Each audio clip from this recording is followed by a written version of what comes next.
Marilah kita berdoa bersama, doa pembuka.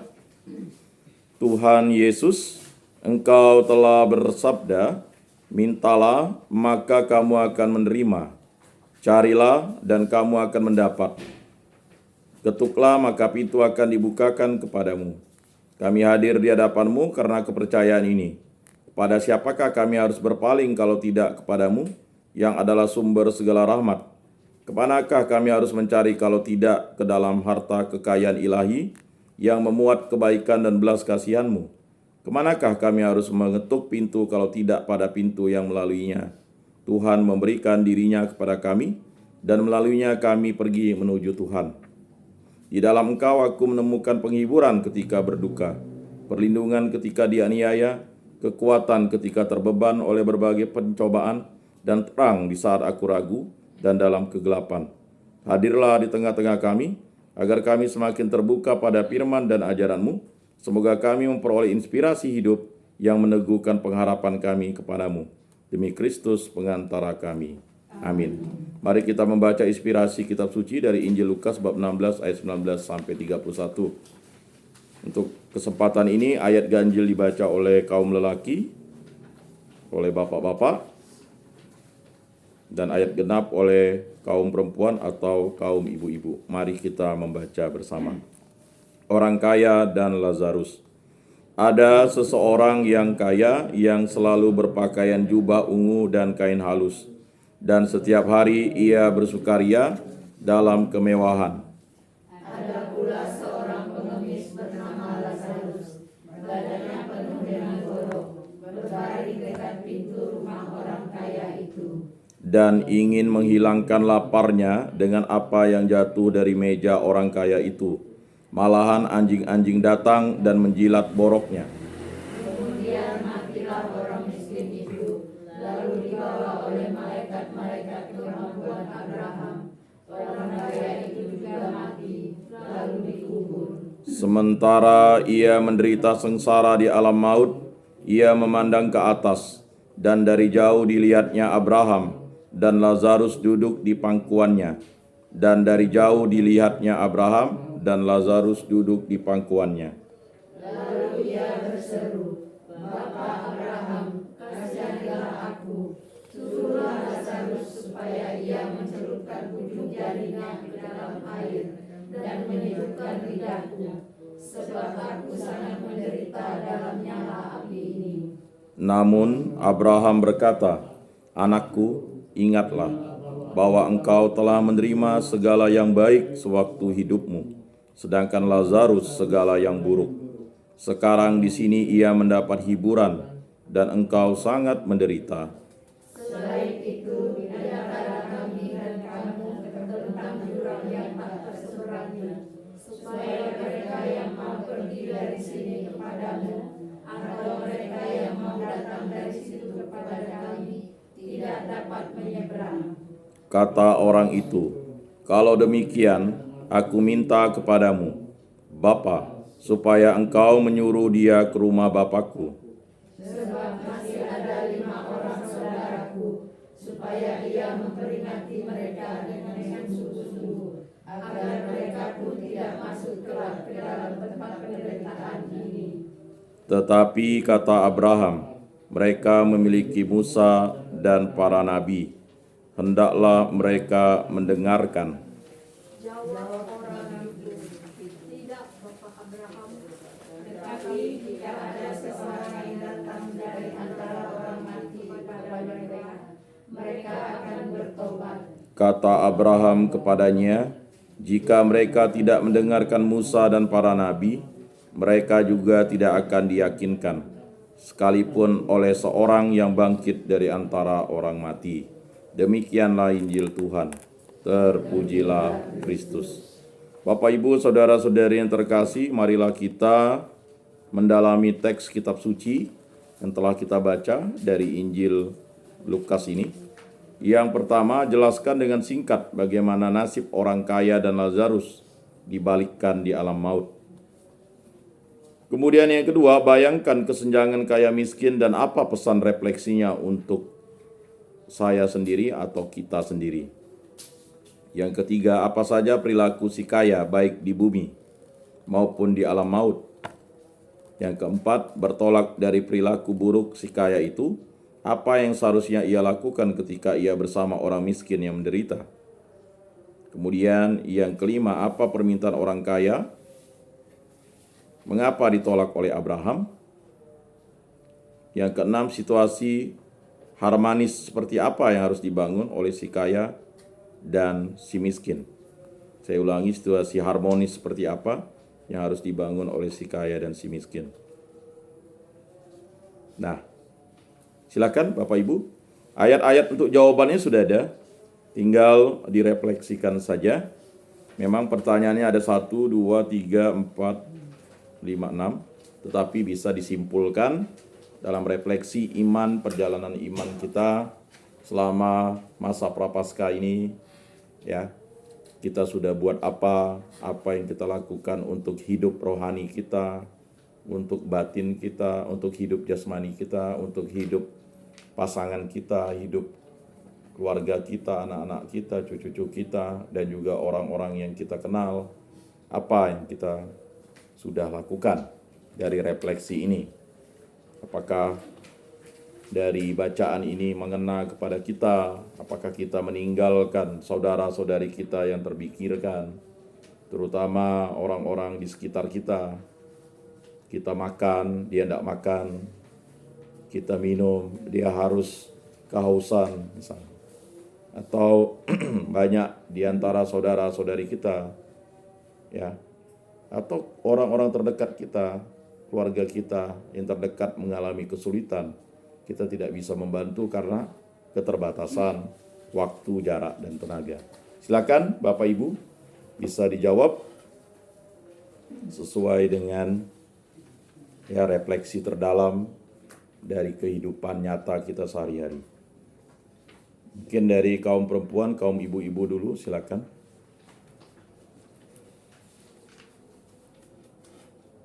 Bu Epa mungkin, silakan Bu. Dari refleksi ini kita bisa tahu bahwa kehidupan kita masih ada lagi kehidupan yang lain lagi. Terbukti daripada si kaya dan yang miskin ini. Selama hidupnya mereka yang kaya itu sudah sangat enak ya hidupnya di bumi ini. Seharusnya dia itu bisa juga enak di kehidupan yang kemudian lagi kalau dia bisa membuat kekayaannya jadi sarana untuk hidup di kedua kalinya. Ternyata dia tidak melakukannya, tidak mau berbagi ataupun memberi sedikit tumpangan kepada siapapun.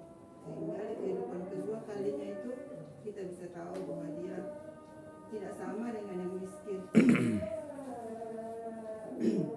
Jadi kita pun bisa membuat solusi dalam kehidupan kita. Tujuan kita masih ada lagi satu lagi kehidupan yang lain, yaitu bersama Bapa dengan jalan perbuatan kita sendiri. Terima kasih. Baik, terima kasih Bu Eva. Selanjutnya ibu-ibu yang lain, Mbak Agus mungkin, silakan.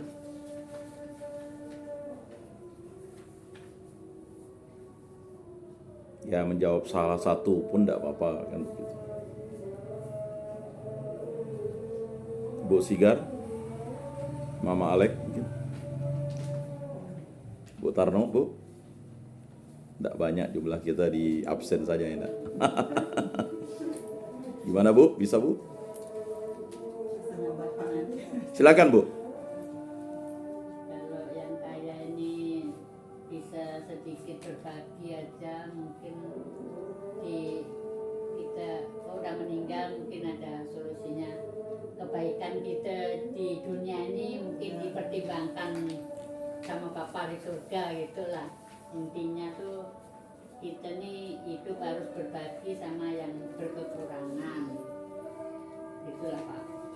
Menambahkan kue aja. Baik, terima kasih Bu Tarno. Mama Desi, silakan Bu Ento.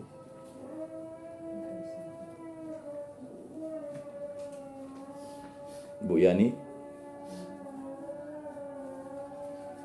Tadi melanjutkan Eva dengan Bu Tarno. Misalnya kalau kita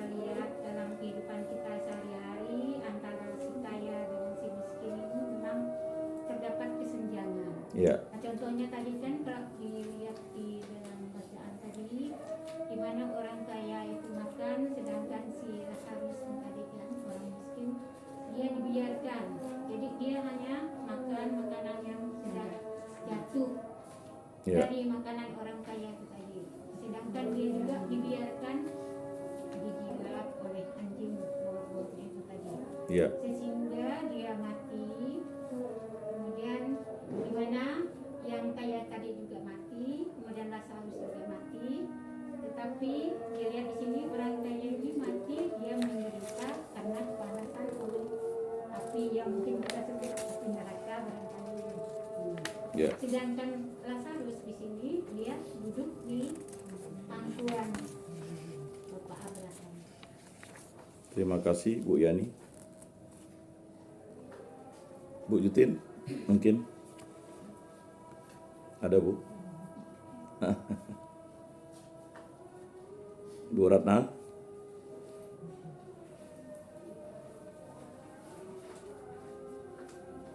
Bu Ambros? Bisa Bu? Mama Nopi? Ya baik, silakan kaum bapak-bapaknya sekarang dari Pak Ransa mungkin. Karena tidak banyak gitu nih. Silakan Pak. Iya, jadi dari 6 pertanyaan itu, Ya, saya rasa kesimpulan itu ada di pertanyaan yang terakhir. baik.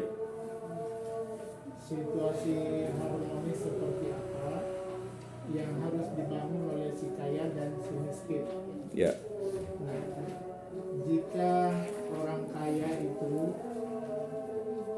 punya iman dan ingat dengan sabda yang tercantum di dalam Injil, andaikan itu dipenuhinya dengan sukarela, 10% dari kekayaan itu dia sumbangkan untuk apa saja yang sifatnya itu sosial. Apakah itu membantu orang yang miskin, membantu panti asuhan, di situ ada orang tua jompo, ya, anak-anak, lalu membangun rumah ibadah.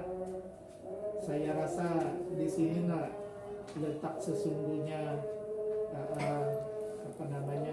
tugas tanggung jawabnya di akhirat bagi orang kaya. Nah, tentu si miskin juga dengan diperhatikan demikian, mungkin kalau yang punya hati nurani yang baik, si kaya ini bisa memberikan suatu lapangan pekerjaan. Andaikan si miskin itu sendiri mau dan masih dalam usia produktif seperti itu. Nah, jadi sudah jelas di sini kalau dia ingat dengan imannya tadi, tentu apa yang disampaikan oleh teman-teman tadi, masih ada memang kehidupan yang jauh lebih kekal gitu. Artinya itu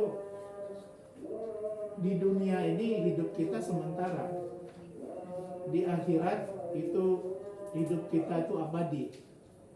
Nah, andaikan tadi misalnya si kaya itu seperti yang di dalam bacaan itu tidak mau tahu terhadap sesama manusia ataupun terhadap lingkungan hidupnya, tentulah dia tadi akan masuk kepada neraka abadi.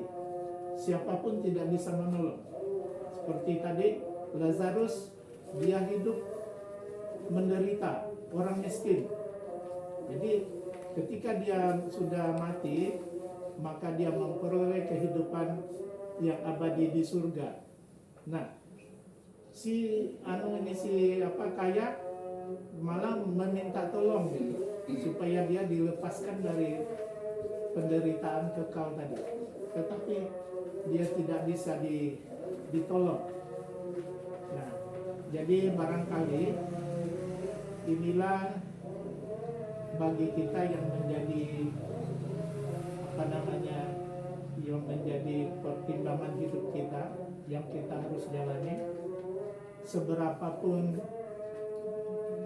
kemampuan kita untuk misalnya menyumbang, ya itulah yang barangkali yang penting itu dari hati nurani.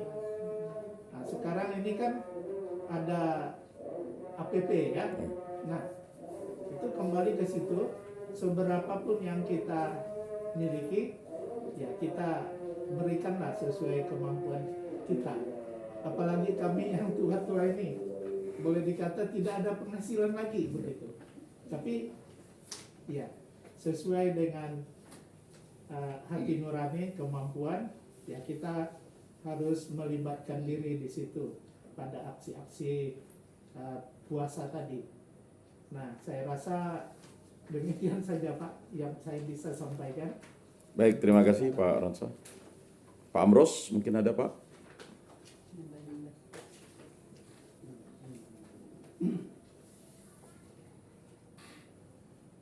Pak Jutin? Saya hanya bisa menambah aja. Jadi Ya. dari perikop baca ini mungkin merangkum semua. Ya. Kalau menurut saya ini kan ini satu refleksi bagi kita manusia yang hidupnya di dunia ini sementara. Jadi di mata Allah, mata Tuhan itu sama. Ya. Jadi kalau kita sebagai orang yang beriman, jadi misalnya kita punya kemampuan, kepandaian, kemampuan, kekayaan lah. Nah, kita tidak boleh menganggap rendah pada orang yang lebih rendah dari kita ataupun yang lebih tidak mampu dari kita. Kalau kita orang yang punya, kalau kita orang yang banyak kepandaian, tidak boleh kita menganggap orang yang di bawah kita agak remeh. Yeah. Karena di hadapan Tuhan itu ya manusia itu sama. Jadi nanti mungkin oleh karena itu kalau kita sebagai manusia yang hidupnya sementara di dunia ini memberi pelajaran kepada kita dari perikop ini, gunakanlah kemampuan yang ada pada diri kita ataupun apa yang ada pada kita untuk membantu kita orang yang memerlukan bantuan dari kita. Janganlah kita memberi atau mencela atau menghina orang yang anggap yang tidak mampu atau kurang dari kita gitu. Jadi nanti mungkin karena mata Allah itu manusia sama, nanti pembalasannya itu di akhir ya, di dunia yang lain. Jadi itu mungkin tambahan dari saya, refleksi dari saya dari bacaan ini. Terima kasih Pak. Pak Ketua Lingkungan, Pak Armadi. Silakan Pak. Orang kaya itu tidak harus kaya dulu baru menyumbang atau membantu yang miskin. Dan harus kaya sesuai dengan kemampuan. Kemampuannya kalau udah kira-kira bisa, udah ada salahnya, bisa juga membantu yang miskin. Jadi kalau kita mau bantu orang, tidak harus kita punya rumah 2, rumah 3, mobil banyak.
Baik, terima kasih Pak.